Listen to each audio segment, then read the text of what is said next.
200 years ago, the UK had a population of 10.5 million people. 2 million houses were built on its land and not a mile of road had been concreted. Since then, infrastructure has exploded. The number of houses has grown 15-fold and countless industrial estates have been built, seemingly consuming every corner of land left in the UK.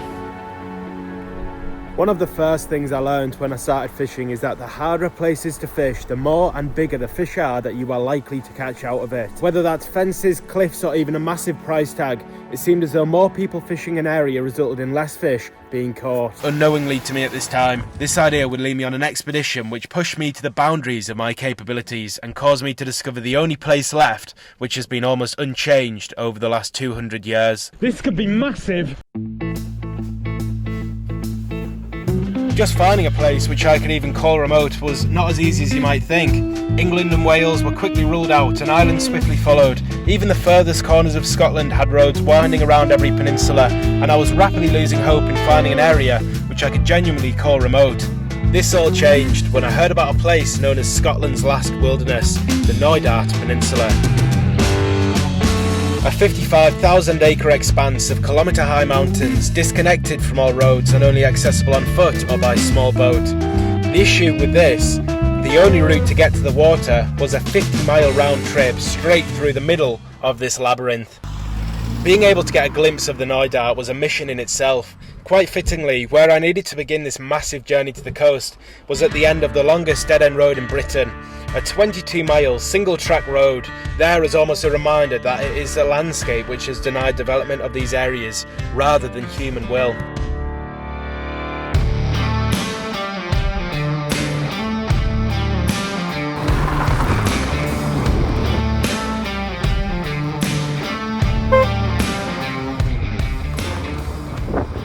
As I had never done any multi-day trips on foot before, I read that the best favours you can give to yourself are to pack as light as possible. You're not cutting this to the last bloody tether. Only take what's absolutely necessary with you. Do I take the extra portable charger so I've got unlimited charges on the drone, or another water bottle? And to have trained. With this questionable preparation, I was off, heading along a 24-mile route which would take me firstly down the side of Loch Horn, translating from Gaelic to Loch Hell, across the width of the peninsula and to the coast, then back obviously. So I've done about 5.5–6 miles to get to this point. It's taken me about 2.5 hours, which I am pretty happy about. However, my legs are feeling it big time. This pack here weighs a lot more than I predicted, and honestly I just hadn't really ever experienced how hard it is to carry a pack. I think a big part of what has made it so hard has been the ground and the terrain. We have been down a stupid little path full of rocks, full of bogs, hills, honestly, which look tiny but feel like literally the biggest thing you've ever walked up. Fortunately, we are now past that point. So we have only got 6 miles out of the way, which does mean we have got 20 more miles today. But the path is like a paved road now, so I'm hoping that it's going to be a lot easier from here onwards. It's about a 500-metre climb, which seems horrendous, but I've probably already done close to that already today. Just going to take it all in. The scenery around me is absolutely stunning. It's honestly, it's like magical. It's completely magical out here. And I think I have seen 2 people in 6 miles, so that just gives you a little bit of a sense of how remote this actually is. Right, I'm gonna get this pack on, get cracking on, try and get a few more miles behind me. Something I found quite interesting is that the entire landscape of the Knoydart and the Scottish Highlands as a whole is basically down to the impacts of the last ice age. During this time period, the sea levels were that low that every one of your favourite shore fishing marks in the UK would have been casting straight onto land. The Scottish Highlands were basically one massive glacier, and all fishermen who have fished there owe a lot to it. The drastic fluctuations in height left by these glaciers created many islands and sea locks, which today create protection from the volatile Atlantic Ocean and make the perfect nursery for bait fish. The differences in depths of the water formed are the backbone for non-migratory fish, such as the pollock, which rely on deeper water to shelter in during the winter and use shallow margins to hunt during summers. As much as I love what the Ice Age has done for the fishing, by this point, to be quite frank, I wish it had never happened. All right then, so I'm pretty sure I'm getting there to the top of this pass. This has just been probably the hardest hour and a half of my life. I mean, as you can see, like, it's nothing that crazy. It's been a lot worse than this, yes, but it's not like vertical. It's just the bag and the heat. This sun has been beating down on me, frying me the entire day. I'm gonna at least hopefully get to Inverie by tonight. That's 4 hours, so that isn't actually that long. If I continue the pace that I have been going, I'll never make it.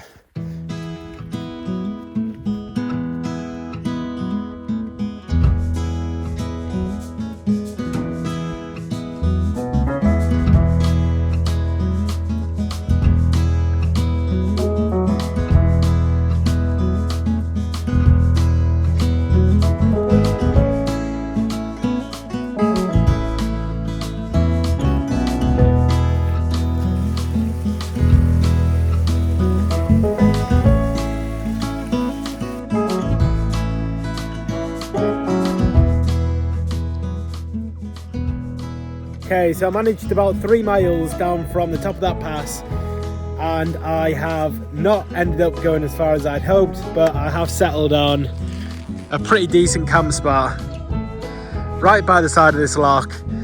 And what I have got here is I did end up deciding to put in the massive power bank, so we have got power on the drone, and I am going to be using that now to show you the last bit of this gorgeous evening. Now tomorrow I'm going to be pushing it a bit. We've got about 20 miles of walking in total tomorrow. My plan is to leave everything here. Literally just walk with literally lunch and my rod, and that's it. Leave the rest here so that I don't have like an eighth of the amount of the stuff that I had today. So it should be a breeze. It should be no bother at all.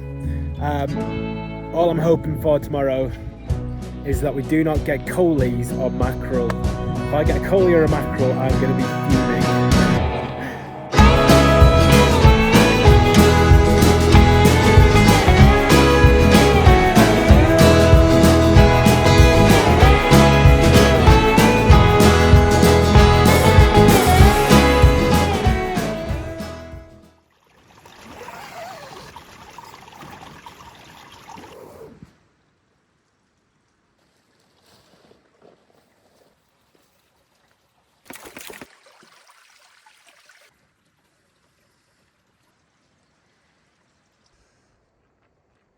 There we go, that's the first sighting of the coast in, what, about 16 hours.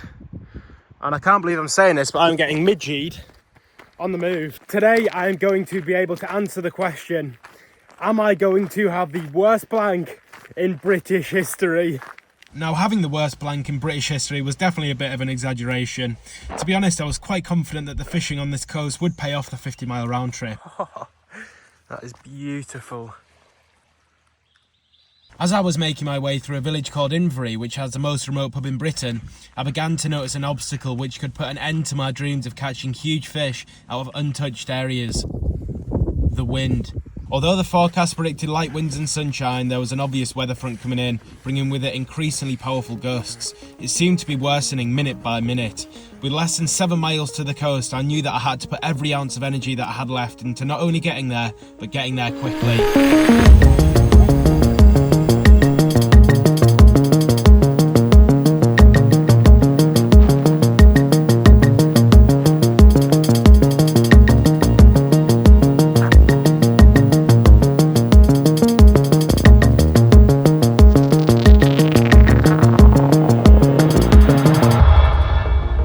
2 hours of walking later, I had my first sight of the coast I had been dreaming about for so long.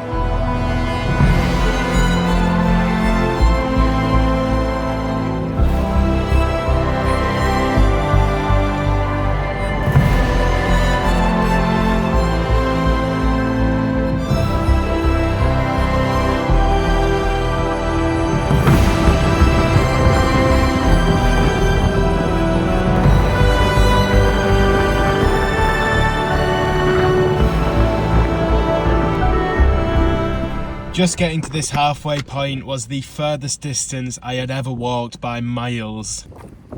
Alright, well, I'm pretty happy to be saying this, but we are about to have the first cast on the most remote stretch of coastline in the whole of Britain. Conditions today are far from ideal.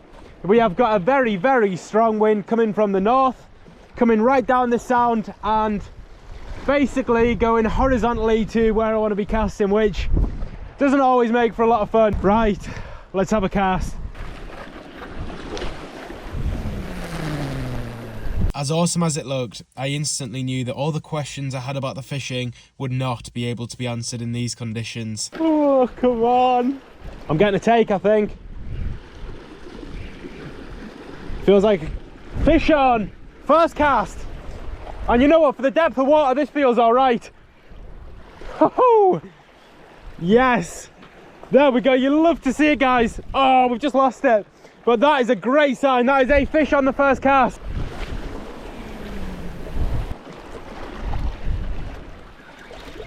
Fish? Don't know if it is. Oh, it is a fish. Oh, look at the colour of that, guys. Boom! There we go. That is an absolutely gorgeous fish. Look at the colours on that little pollock. Look at the colours of that.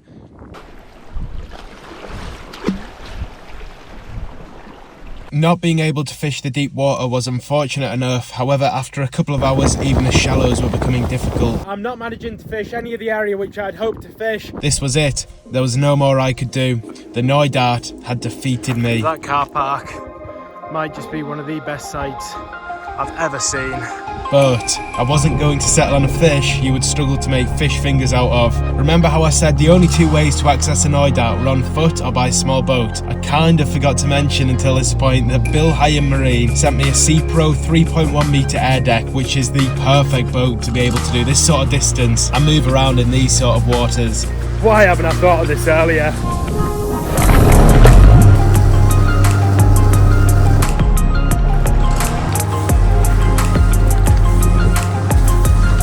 So it's brilliant being out on the water because you can see the exact route which we did, and we came from the valley right back there, and then you can just about see everybody there. You see them houses there, and then way over this mountain we came round the back of that mountain there, over the top of this mountain there, down to the coast, which is further beyond that point there. What a hell of a day, and then back. So I'm blinking happy I'm not doing that again. We're going to get right to the top end of the Knoydart today, so it's going to be really the most remote place. Where I was the last time was more into civilization than where we will be heading today, and I'm absolutely buzzing for it. We are going to be out on the boat, fishing off the shore. Who even knows what we're going to be doing today? Hopefully catching some fish. Let's get up there and let's see if there are fish about in numbers.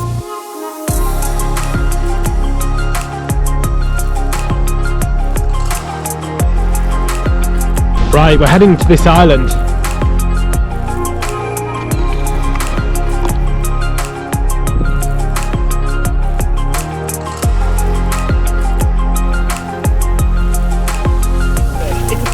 It's a fish.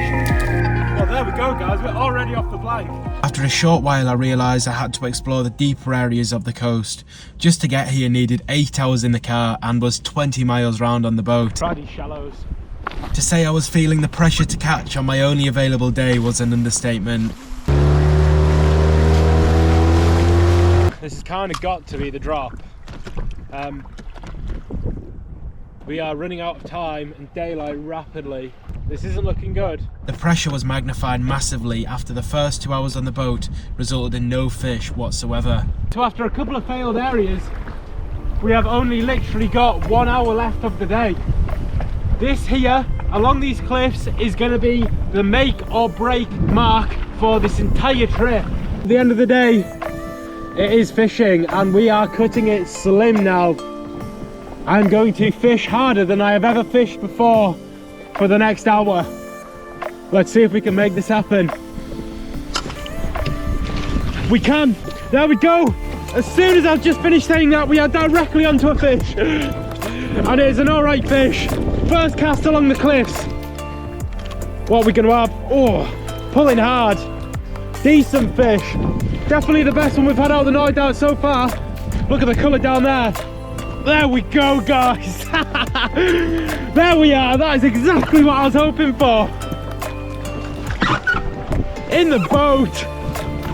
I'll tell you what, guys, That has taken some serious mileage on foot and in car, and now on boat to catch a good fish like this out of the Knoydart. And it isn't anything giant, and he's flying all over the boat, and he's still flying all over the boat, but that is what we're after. That is a pollock right there. Absolutely chuffed to bits with that. The first cast along these cliffs, we are going to get back down, back fishing, woo, and hopefully get some bigger ones.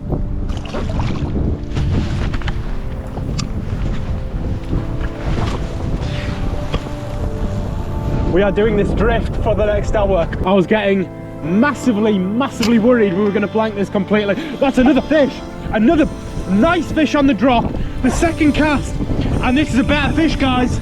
This is a big fish. Oh, we found them. We have finally found them. This is really heavy. Look at the bend in that rod. If this isn't side hooked, this could be massive. Oh, it's just, it might be slightly side hooked. Oh, it is slightly side hooked. God, it's just wrapped itself around. Oh, you're joking. Oh no, it's a fully side hooked pollock. Blimey heck, that is not something you often see. What on earth? Now that is a new one for me. The line is going through its mouth, out of its gills, and it's got him in the tail. And he's off. Oh yeah, there's a nice collie. There we go, really fat, healthy pollock. Lovely colour. Come on, buddy. Yep. Ooh. That. Oh, good fish, good fish. Good fish. Look at that. Boys, literally, he's stopped the drift. God, that was an absolute whack. Okay, so they are all on this cliff. They are properly scrapping. This time of year, they've got a lot of fight in them. This is definitely the best of the day. Unless it's side hooked. I don't think it will be. It's quite rare that I do side hook fish. Staying somewhat deep as well. Here we are, we've got colour. Could this be a cod? Nope, pollock. Oh, good pollock. Great pollock. There we go. That's a much better fish. Much better. Come on, get up here, get up here, get up here, get up here. In the boat. There we go. That is the Knoydart for you. Oh. And he's back in. He's going for round two. Go on, he is as well. He's probably going for round two. He wants out of here. I don't blame him. We have had him in the boat, so if he does come off, get up here. There we go, guys. That's a lovely fish. I'm absolutely chuffed with that. Probably a 2.5 pound, maybe 3 pound pollock, that is. Pristine, beautiful and golden, absolutely gorgeous fish. That fish pays off the entirety of that walking, the entirety of that driving, and the entirety of the time spent trying to get here. That is a cracking fish, and it isn't over. We'll get this one back, and we have definitely got a chance of another one. Look at the size of that fish. Beautiful. Before filming this video, I wanted to visit this area to catch bigger and better fish. When I left, I did think about the fishing, but what stuck with me more than that was the experience which my love for fishing had created for me. That and the fact that somebody had picked up my seat and binned it thinking it was litter. I will show you where we are on maps. We are in the middle of literally nowhere.